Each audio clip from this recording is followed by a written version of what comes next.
آج ان کی شادی کی پہلی صبح تھی۔ میں کالج کے لیے تیار ہو رہا تھا جب اماں نے دلہا دلہن کے کمرے کا دروازہ بجانا شروع کر دیا۔ میں نے حیرت سے اماں کو دیکھا تھا۔ کہنے لگی، صبح دیر تک پڑے رہنے سے رزق سے برکت اٹھ جاتی ہے۔ تھوڑی دیر بعد وہ کمرے سے نکلی تھی، چہرہ دھلا ہوا، سادہ سے لباس میں، آنکھیں سوجی ہوئی تھیں اور وہ روئی روئی سی تھی۔ میرے دل میں اس کے لیے کسک سی ہونے لگی۔ وہ عمر میں مجھ سے بھی چھوٹی تھی، جبکہ میرا بھائی بہت سی ذہنی بیماریوں کا شکار تھا۔ وہ مجھے سلام کر کے کچن کی طرف بڑھی تو اس کا دوپٹہ گردن سے ذرا ڈھلکا۔ تب میں نے دیکھا اس کی گردن پر دانتوں کے نشان تھے۔ اف خدایا! تو بھائی کے اتاب کا نشانہ وہ معصوم سی لڑکی بن چکی تھی۔ نہ جانے کیسے اس نے میرے نفسیاتی بھائی کی شدتوں کو سہا ہوگا۔ وہ اپنی طرف سے وہ تکلیف اور اذیت سب سے چھپانے کی کوشش کر رہی تھی، مگر اس کی آنکھیں وہ سب کچھ کہہ رہی تھیں۔ گھر والے تو شاید اندھے تھے اور جاہل بھی، مگر مجھے سب کچھ نظر آ رہا تھا۔ اس نے چائے کا بھاپ اڑاتا کپ میرے سامنے رکھا تو میرا ارتکاز جیسے ٹوٹا تھا۔ میں نے اس کی آنکھوں میں جھانکا تو وہاں قسمت سے شکوے اور اپنی حالت راز کا دکھ رقم تھا۔ میں نے بے اختیار نظریں جھکا لی، کیونکہ اب شاید میں اس معاملے میں کچھ نہیں کر سکتا تھا۔ میرا سب سے بڑا بھائی عادل ایک نفسیاتی مریض تھا۔ وہ بچپن میں ایک شدید ٹراما سے گزرا تھا کہ جب وہ اسکول جاتا تھا تو اس کا پالا ایک فیمیل ٹیچر سے پڑ گیا، جو بات بات پر اس کی انسلٹ کرتی تھی اور اسے ڈی گریڈ کرتی رہتی تھی۔ اسے سبق نہیں آتا تو پوری کلاس کے سامنے اس کی خوب بےعزتی کرتی تھی اور سارا سارا دن کھڑا رکھتی تھی۔ اسے اپنی اس ٹیچر سے شدید نفرت ہو گئی تھی، مگر وہ اس کا عملی اظہار نہیں کر سکتا تھا۔ ایک دن تو اس ٹیچر نے حد ہی کر دی تھی۔ عادل نے اپنے ہی کلاس فیلو سے شرارتاً کوئی چیز چرا لی تھی کہ تھوڑی دیر تک تنگ کر کے اسے چھٹی ٹائم تک واپس کر دے گا، مگر اس بچے نے تو کلاس میں واہ ویلا ہی مچا دیا تھا اور سیدھا مس نگہت کو شکایت لگا دی، جو پہلے ہی عادل سے جلی بنی رہتی تھی۔ مس نگہت نے عادل کو بہت پیٹا، پوری کلاس کے سامنے اسے کان پکڑنے کو کہا اور چھٹی کے بعد جب سب بچے چلے گئے تو اسے پھر بھی نہیں جانے دیا، مگر عادل کا غصہ اور انتقام کی آگ بھی 7ویں آسمان کو پہنچ چکی تھی۔ عادل اس وقت میٹرک کا طالب علم تھا اور اس عمر میں بچوں کو اپنی عزت نفس بڑی عزیز ہوتی ہے، اور اگر وہی ان سے چھن جائے تو وہ انتقامی روح بن جاتے ہیں۔ عادل بھی بن گیا تھا، اسے اس ٹیچر سے بدلہ لینا تھا، اس لیے چھٹی کے بعد جب سب چلے گئے عادل اس ٹیچر کے ساتھ اکیلا رہ گیا تو عادل نے کمرے کی کنڈی لگا لی اور مس نگہت پر ٹوٹ پڑا۔ وہ آج اس کی جان لینے کے در پہ تھا۔ مس نگہت کی چیخوں سے جب پورا اسکول گونجا تو اسکول کے چوکیدار نے عادل کو مس نگہت کے شکنجے سے چھڑوایا اور اس کے بعد عادل کی خوب پٹائی ہوئی، اسکول میں بھی اور گھر میں بھی۔ اماں نے بہت مارا تھا اس کو، فیمیل سے شدید نفرت تھی اسے، لگتا تھا کہ عورت ذات مرد کی تذلیل کے لیے ہی پیدا ہوئی ہے۔ بس عادل کا اسکول چھوٹ گیا تھا، سب اسے پاگل کہنے لگے تھے اور وہ بن بھی ویسا گیا تھا۔ اس کا ٹراما بڑا ہونے کے ساتھ ساتھ بڑھتا گیا۔ میں عادل سے 5 سال چھوٹا تھا، مگر اس کی نسبت کافی سمجھدار تھا۔ میں نے بارہا اماں کو سمجھانے کی کوشش کی کہ بھائی کو کسی اچھے سائیکیٹرسٹ کو دکھاتے ہیں تاکہ اس کا علاج ہو سکے، ورنہ اس کا جنون تو بڑھتا جا رہا تھا، مگر اماں نے میرے کان کھینچ ڈالے۔ کہنے لگی کہ ساری دنیا میں مشہور کرنا ہے کہ میرا بیٹا پاگل ہے تاکہ کل کو کوئی اسے لڑکی ہی نہ دے۔ ارے جب شادی ہوگی اس کی تو سارا پاگل پن جھاگ کی طرح بیٹھ جائے گا، اور میں اماں کی سوچ پر حیران تھا کہ کیا وہ اس کا اس لیے علاج نہیں کروائیں گی کہ لوگ کیا کہیں گے، اور یوں ہی کسی معصوم لڑکی کی زندگی برباد کر دیں گی، کیونکہ بھائی تو عورتوں کو نقصان پہنچانے کی حد تک پاگل تھے۔ اور آج جب میں نے شیزا کو اپنے سامنے ایسی حالت میں دیکھا جو پہلی ہی رات اس کے اتاب کا شکار ہوئی تھی تو مجھے شدید افسوس ہوا تھا کہ کیسے اس معصوم کی زندگی برباد ہو گئی تھی۔ کاش کہ میں شادی کے وقت یہاں موجود ہوتا تو اماں کو یہ کبھی نہیں کرنے دیتا، مگر میں اس وقت حیدرآباد میں تھا، میری فوج میں نئی نئی جاب لگی تھی اور ٹریننگ حیدرآباد میں تھی۔ ان 3 ماہ کے اندر اندر اماں نے عادل کے لیے لڑکی ڈھونڈ کر اس کا جلدی سے رشتہ بھی طے کر دیا اور شادی بھی ہو گئی۔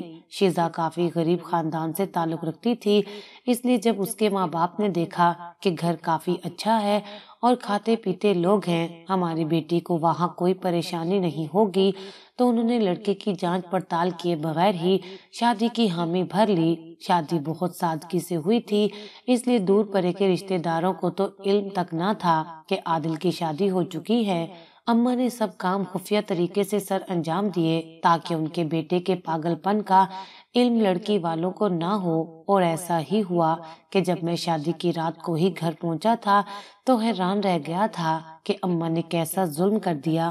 پر اماں نے تو پیروں پر پانی تک نہ آنے دیا تھا، کہا کہ کیا کمی ہے میرے عادل میں، ارے ان جھوپڑی والوں کو تو بیٹھے بٹھائے اتنا اچھا رشتہ مل گیا، اس لیے بھائی انہوں نے چٹ پٹ شادی کی تاریخ رکھ دی۔ مجھے تو کسی کو مدعو کرنے کا ہوش بھی نہیں رہا، تمہیں اس لیے پریشان نہیں کیا کہ تمہاری ٹریننگ کافی سخت تھی، تم کہاں خوار ہوتے، پر شکر کہ تم خیر سے خود ہی آ گئے ہو۔ اماں نے آخر میں مجھے گلے سے لگا لیا اور بات ہی ختم کر دی، مگر بات تو ابھی شروع ہوئی تھی شیزا کے مظالم کی، جن کو میں دیکھ دیکھ کر ٹھنڈی آہیں بھرتا تھا۔ میں رات کو اپنے کمرے کی بالکنی میں کھڑا کافی پی رہا تھا۔ میرا کمرہ عادل کے کمرے کے ساتھ ہی تھا۔ آج مجھے اپنے گھر میں آئے ہوئے تیسرا دن تھا اور عادل کی شادی کو بھی تیسری رات تھی۔ مسلسل 2 راتوں سے میں سو نہیں پایا تھا، کیونکہ مجھے ساتھ والے کمرے میں سسکیاں اور کبھی کبھی چیخنے کی آوازیں سنائی دیتی تھیں، اور میں اتنا بے بس تھا کہ کچھ کر نہیں پا رہا تھا۔ اماں سے بات کرتا تو وہ الٹا مجھے گھورنے لگتی تھی، کہتی کہ تم میاں بیوی کے معاملے میں بالکل بھی ٹانگ مت اڑاؤ، اگر کل کو کوئی تمہاری بیوی اور تمہارے درمیان آنے کی کوشش کرے تو تمہیں کیا اچھا لگے گا؟ میں نے کہا کہ عادل بالکل بھی نارمل انسان نہیں ہے، وہ آپے سے باہر ہو جاتا ہے، کہیں اس معصوم لڑکی کو کوئی نقصان ہی نہ پہنچا دے۔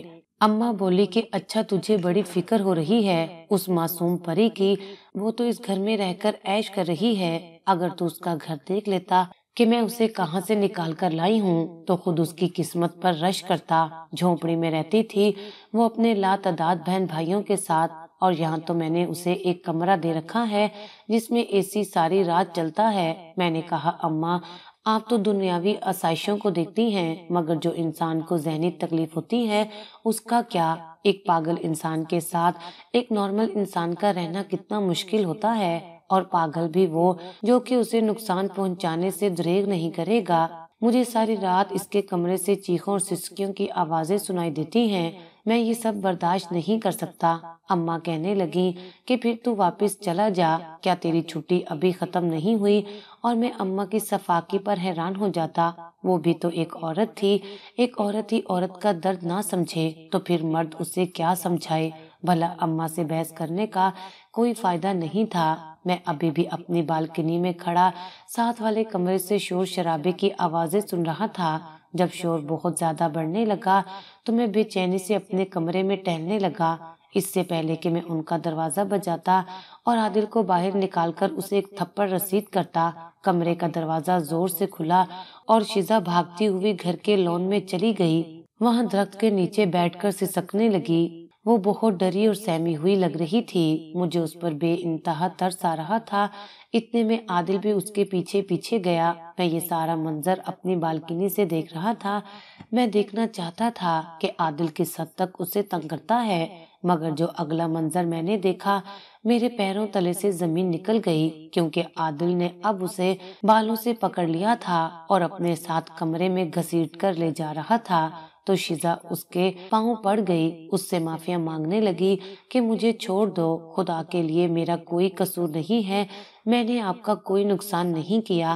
مگر وہ اونچی اونچی آواز میں بول رہا تھا کہ تم نے سب کے سامنے میری بے عزتی کی ہے، سارا دن میں کان پکڑ کر کھڑا رہا ہوں، اب تو دیکھنا میں تیرے ساتھ کیا کرتا ہوں۔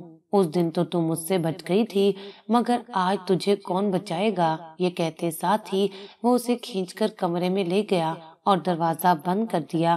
نہ جانے وہ کیا اول فول بکے جا رہا تھا۔ میری غیرت اس بات کو گوارا نہیں کرتی تھی کہ میں اس ظلم کو اپنی آنکھوں سے دیکھوں، اس لیے میں نے آدھا کپ کافی کا وہیں رکھا اور جلدی سے ان کے کمرے کے سامنے کھڑا ہو کر دروازہ زور سے بجانے لگا۔ دو تین دفعہ زور زور سے دھڑ دھڑانے پر جب دروازہ کھلا تو سامنے عادل کھڑا تھا۔ اس کی حالت کسی پاگل کتے کے کاٹنے جیسی تھی۔ اس کی آنکھوں میں جنون اترا ہوا تھا۔ مجھے دیکھ کر کچھ حیران ہوا۔ کہنے لگا کہ بھائی، آپ اس وقت یہاں کیا کرنے آئے ہیں؟ اپنے کمرے میں جائیں، دیکھ نہیں رہے میں اپنی بیوی کے ساتھ مصروف ہوں۔ میں نے اسے کندھے سے پکڑ کر پیچھے دھکا دیا تو وہ لڑکھڑا کر فرش پر جا گرا۔ میرا دل تو چاہ رہا تھا کہ اس کا چہرہ گھونسوں سے نیلو نیل کر دوں، مگر ابھی مجھے صرف شیزا کی فکر تھی۔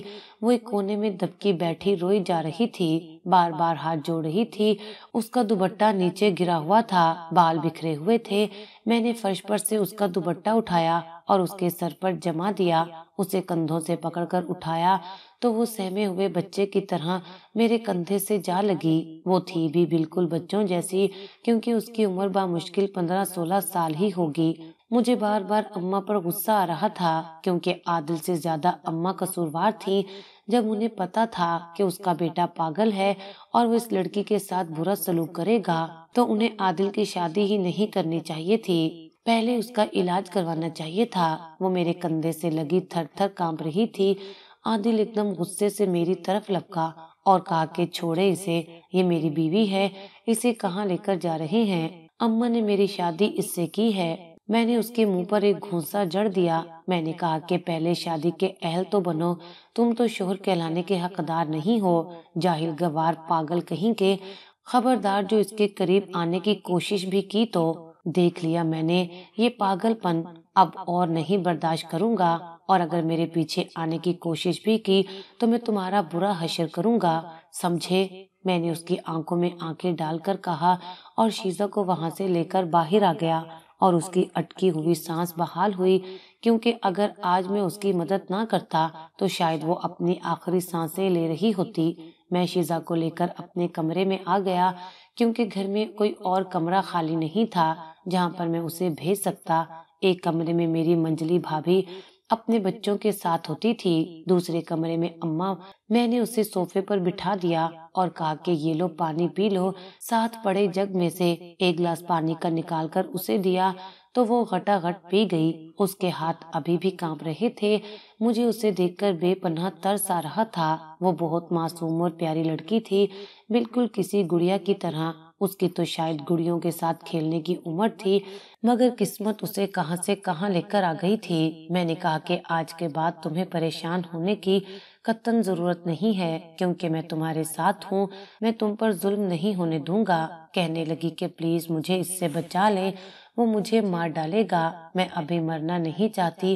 میں اس کی بات سن کر دل ہی دل میں بے پناہ دکھی ہوا تھا۔ میں نے کہا کہ تمہیں میں مرنے نہیں دوں گا، جب تک میں زندہ ہوں تمہیں آنچ بھی نہیں آنے دوں گا، اور آج کے بعد تم سے کوئی بھی برا سلوک نہیں کرے گا۔ میں نے اسے کافی تسلی دی، اس لیے وہ تھوڑی سی پرسکون ہو گئی۔ میں نے کہا کہ تم آرام کر لو، میں دوسرے کمرے میں چلا جاؤں گا یا لاؤنج میں سو جاؤں گا، صبح اس مسئلے کا کوئی حل سوچتے ہیں۔ کہنے لگی کہ نہیں، میں اس کمرے میں نہیں سو سکتی، مجھے آپ عادل کے کمرے میں ہی چھوڑ آئیں، کیونکہ اماں جان کو کل پتہ چل گیا تو وہ تو میری جان نکالیں گی، مجھے میکے چھوڑائیں گی، اور میری ماں نے رخصت ہوتے ہوئے کہا تھا کہ اس گھر سے اب تمہارا جنازہ ہی اٹھے، کبھی روٹ کر میکے نہ آنا۔ اور میں اس کی بات پر حیران تھا کہ کتنی ظالم ہیں یہ عورتیں جو اپنے ہی جیسی عورتوں پر ظلم ہوتا دیکھ رہی ہیں۔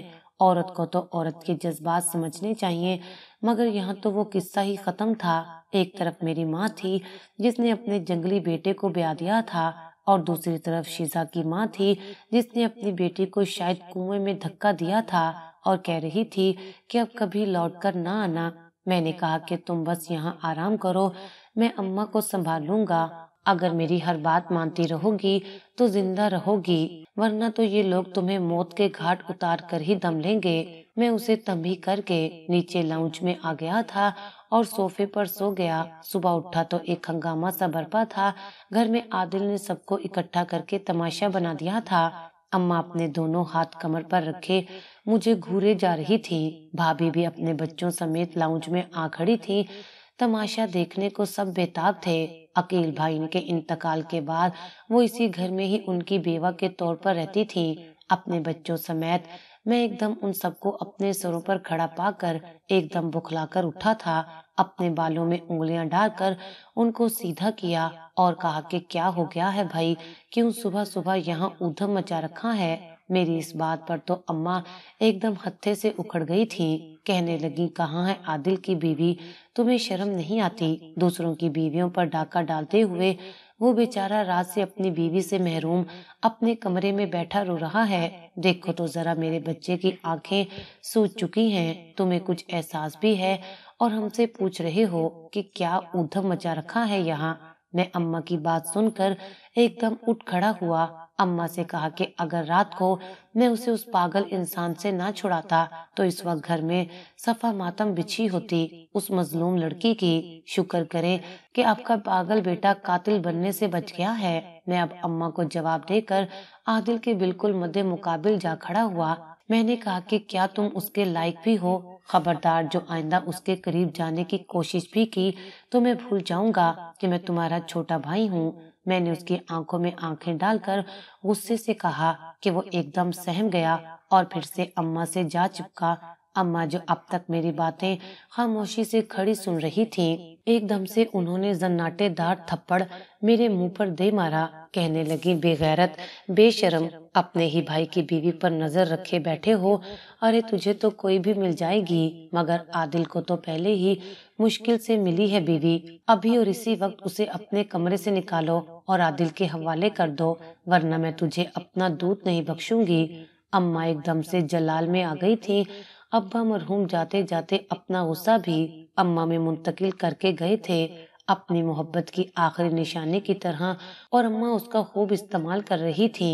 میں نے کہا اماں خدا کے لیے اتنے گھٹیا الزام نہ لگائیں، میں تو اسے اس ظالم سے چھڑوانے کے لیے گیا تھا کہ کہیں یہ اس کا قتل ہی نہ کر ڈالے اور پولیس ہمارے گھر تک آ جائے، مگر آپ مجھے شاباش دینے کے ابھی بھی اسی کی سائیڈ لے رہی ہیں۔ افسوس ہے مجھے آپ کے اصولوں اور انصاف پر، مگر اماں کو میرے بھاشن سننے میں کوئی دلچسپی نہیں تھی۔ وہ فوراً سے میرے کمرے میں گھسیں اور شیزا جو کہ بیچاری صوفے پر ہی اونڈھی سوئی پڑی تھی اسے بالوں سے پکڑ کر اٹھایا اور نیچے لے آئیں۔ وہ ایک دم سے بکھلا سی گئی، بالکل میری طرح، جیسے میں اماں کی یہ حرکت اپنے کھلے منہ سے دیکھ رہا تھا۔ میں تیزی سے ان کی جانب لپکا اور شیزا کو چھڑوانے کی کوشش کی، مگر چھڑواتے بھی اس کے بالوں کا ایک گچھا اکھڑ کر اماں کے ہاتھ میں آ چکا تھا۔ وہ تو درد سے بلبلا اٹھی اور نہ جانے کیوں میرے دل میں ایک زوردار ٹیس سی اٹھی تھی۔ شاید میں نے عورت پر اتنا ظلم ہوتے پہلی بار دیکھا تھا، اس لیے اب اسے ہمدردی سے دیکھ رہا تھا۔ اماں نے اسے عادل کے آگے پٹخ دیا، کہا کہ بے شرم، تو شوہر کے ساتھ سونے کی بجائے دیور کے کمرے میں کیا کرنے گئی تھی؟ وہ زاروں قطار روئے جا رہی تھی، معافیا مانگ رہی تھی، اور میں صدمے کی حالت میں کھڑا یہ تماشا دیکھ رہا تھا۔ وہ غریب گھر کی لڑکی تھی، اس کی غربت نے اسے اس حال میں رہنے پر مجبور کر دیا تھا کہ وہ احتجاج کرنے کی بجائے ان کے آگے ہاتھ جوڑ کر گر گڑا رہی تھی کہ خدا کے لیے مجھے معاف کر دو۔ غریب ہونا بھی کتنا بڑا المیہ تھا کہ انسان اپنی عزت نفس بھی دوسروں کے قدموں تلے رون دیتا ہے، اور میں تو اماں کا یہ رویہ دیکھ کر حیران تھا کہ ان کی انسانیت کیا گھاس چرنے چلی گئی ہے۔ اپنے بیٹے کے لیے، اپنے بیٹے کی محبت میں وہ حق اور سچ کی تمیز ہی بھول گئی تھی، اور وہ پاگل بیٹا جو اب شیزا کی چٹیا سے پکڑ کر اسے اٹھا رہا تھا اور اپنے کمرے میں لے کر جا رہا تھا، بالکل کسی موم کی گڑیا کی طرح اس کے زیر اتاب تھی۔ ایسی گڑیا جسے ناسمجھ بچے کے حوالے کر دیا جائے اور وہ اس کا تیا پانچا کر کے رکھ دے۔ جب وہ اسے کمرے میں لے گیا اور زور سے دروازہ بند کیا تو میرا سکتہ ایک دم سے ٹوٹا تھا۔ کیا میرے جیسا غیرت مند انسان یہ حیوانیت برداشت کر سکتا تھا؟ میرے ضمیر کی آواز آئی کہ بالکل بھی نہیں، اور اس آواز کے سنتے ہی میں ایک دم طیش کے عالم میں اس کے کمرے کی جانب بڑھنے لگا۔ اس سے پہلے کہ اماں مجھے روکنے کی کوشش کرتی، میں نے ایک دم پلٹ کر کہا کہ خبردار جو میرے راستے میں کوئی آیا تو اس گھر میں جنگل کا قانون چلتا ہوگا، کہ خبردار جو میرے راستے میں کوئی آیا تو اس گھر میں جنگل کا قانون چلتا ہوگا، مگر میں اس قانون کو نہیں مانتا اور میں وہی کروں گا جو میرا ضمیر مجھے کرنے کی اجازت دے گا۔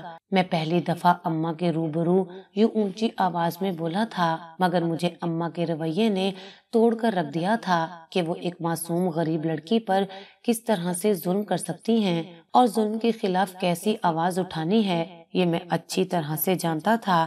اماں ایک دم سہم گئی اور پیچھے ہٹ گئیں اور میں پیر کی ٹھوکر سے کمرے کا دروازہ کھولتے ہوئے اندر داخل ہو گیا۔ اندر کا منظر دل ہلا دینے والا تھا، جہاں شیزا سامنے فرش پر اوندھے منہ پڑی تھی اور اس کے ماتھے اور ناک سے خون بہہ رہا تھا۔ میں اس کی جانب بڑھنے سے پہلے عادل کے پاس گیا اور ایک گھونسا اس کے منہ پر جڑ دیا۔ شیزا کو وہاں سے اٹھایا جو نیم بے ہوشی کے عالم میں پڑی تھی اور اسے اپنے کمرے میں لے گیا۔ اسے بیڈ پر لٹایا تو اب بھی زیر لب معافیا مانگ رہی تھی۔ میں نے اس کا خون صاف کیا اور اسے پٹی لگا دی۔ میں اب ٹھان چکا تھا کہ اس لڑکی پر مزید ظلم نہیں ہونے دوں گا۔ جب میں نیچے لاؤنج میں آیا تو اماں پنچایت لگائے بیٹھی تھی اور میں بھی مکمل تیاری کے ساتھ آیا تھا کہ جو بھی ہو جائے اب یہ تماشا مزید نہیں دیکھ سکتا۔ میں وہاں صوفے پر ٹانگ جما کر بیٹھ گیا تھا۔ عادل اماں کے پیچھے کسی روٹھے ہوئے بچے کی طرح کھڑا تھا جس سے اس کا من پسند کھلونا چھین لیا گیا ہو۔ اماں نے مجھے مخاطب کر کے کہا کہ تو کیوں ان کے درمیان ہڈی بن رہا ہے؟ آخر تیرا مسئلہ کیا ہے؟ تم تو یوں اس کی بیوی پر حق جمائے بیٹھے ہو جیسے وہ عادل کی نہیں بلکہ تمہاری بیوی ہو۔ آخر تم چاہتے کیا ہو؟ کہیں تیرا اس پر اپنا دل تو نہیں آ گیا؟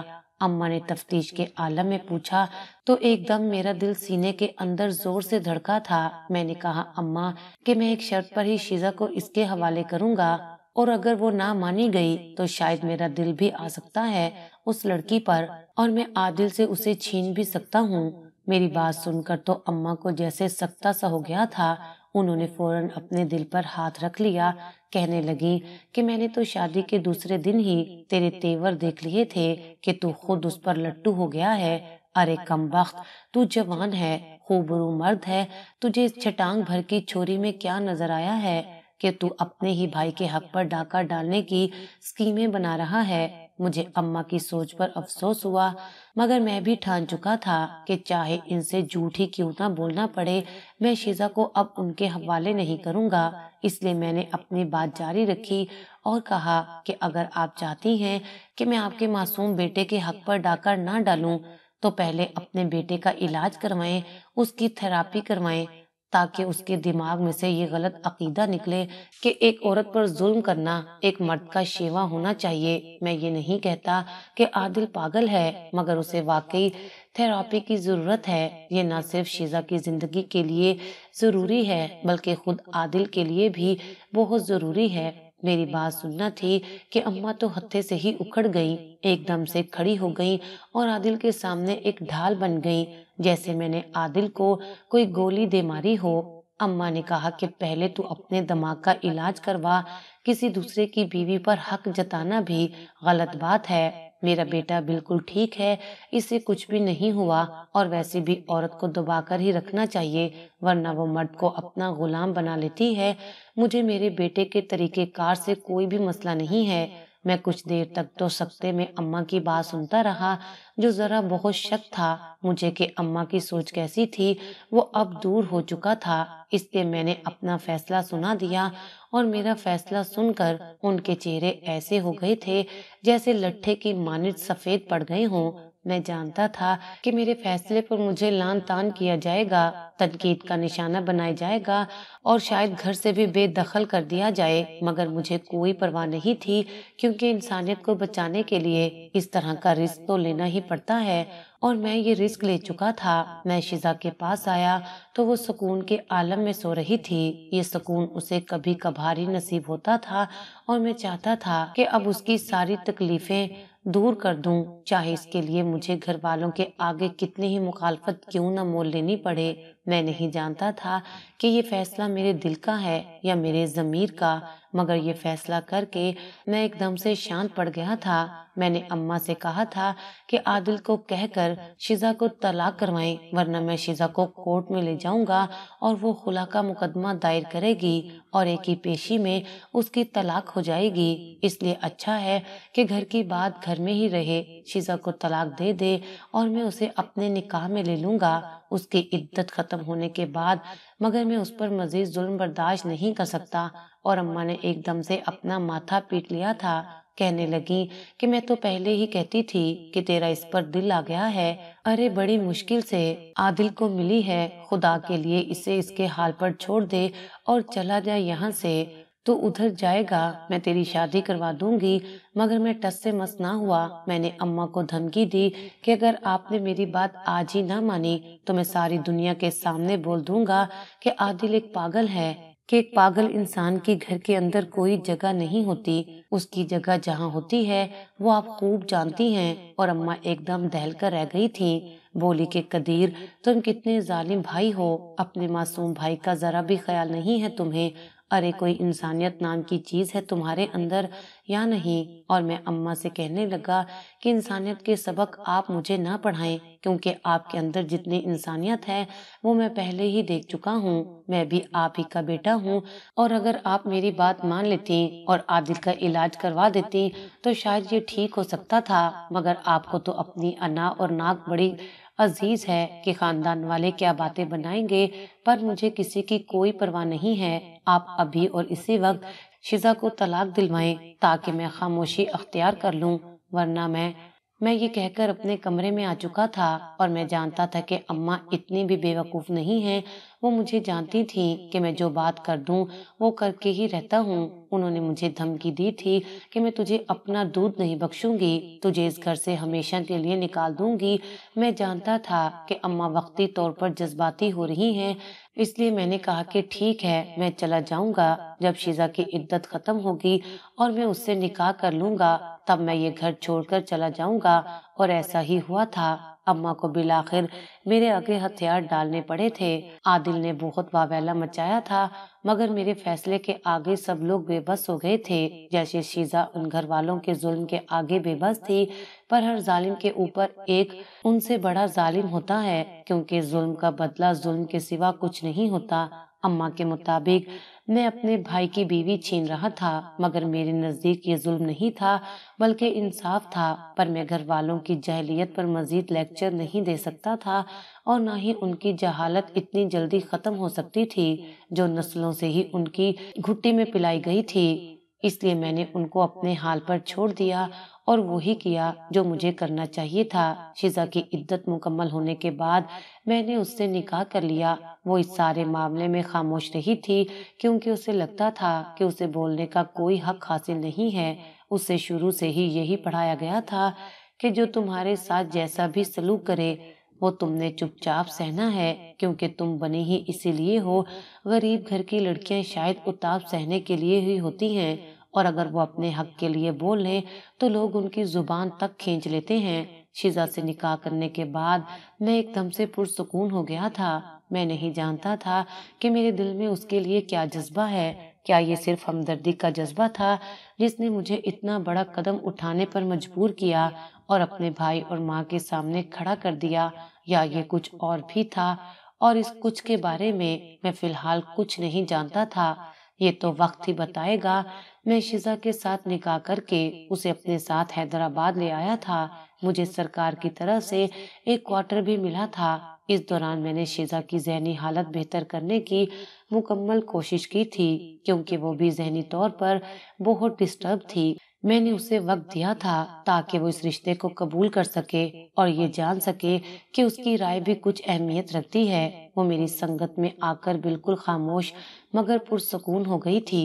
اب اس کی آنکھوں میں وہ ویرانی نہیں تھی جو پہلے ہوا کرتی تھی، اور اس کے ہونٹوں پر مسکراہٹ ہر وقت احاطہ کیے رکھتی تھی جب بھی وہ مجھے دیکھتی تھی، اور مجھے وہ مسکراہٹ بہت اچھی لگنے لگی تھی۔ مگر فی الحال میں اپنے دل سے نہیں پوچھنا چاہتا تھا کہ میرے دل کو شیزا کیسی لگتی ہے، کیونکہ شاید اس کا جواب میں پہلے سے ہی جان چکا تھا کہ مجھے شیزا سے محبت ہو گئی تھی۔